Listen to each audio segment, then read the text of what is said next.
ক্ষমা চাওয়ার সবচেয়ে শ্রেষ্ঠ ভাষা আল্লাহুম্মা আনতা রব্বি।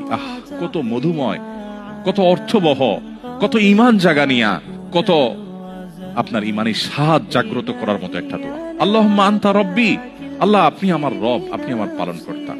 আল্লাহুম্মা আনতা রব্বি লা ইলাহা ইল্লা আনতা, আপনি ছাড়া সত্যিকারের কোনো মাবুদ নেই।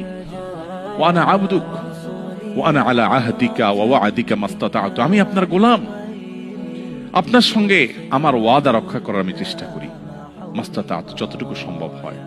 আউযু বিকা মিন শাররি মা সানাত, আল্লাহ যে অপকর্ম আমি করে ফেলেছি, যে গুনাহ আমি করে ফেলেছি, এই গুনাহের যে ক্ষতি, এটা থেকে আমি আপনার কাছে পানা চাই, আমাকে যেন জাহান্নাম গ্রাস না করে, এই গুনাহের ফলে দুনিয়া যেন আমার ক্ষতি না করে। আউযু বিকা মিন শাররি মা সানাত আবুউ লাকা বিনি'মাতিকা আলাই, আল্লাহ আপনি কত নিয়ামত দিয়েছেন আমাকে, কত মানুষ কত কষ্টে আছে, আমাকে কত সুন্দর লাইফ আপনি দিয়েছেন। ওয়া আবুউ লাকা বিযামবি, এত ভালো লাইফ দেওয়ার পরও আমি আপনার নাফরমানি করেছি, সেটাও আমি স্বীকার করি। ফাগফিরলি, অতএব আপনি আমাকে ক্ষমা করে দিন। ফাইন্নাহু লা ইয়াগফিরুয যুনুবা ইল্লা আনত, কারণ আপনি ছাড়া কেউ ক্ষমা করে না।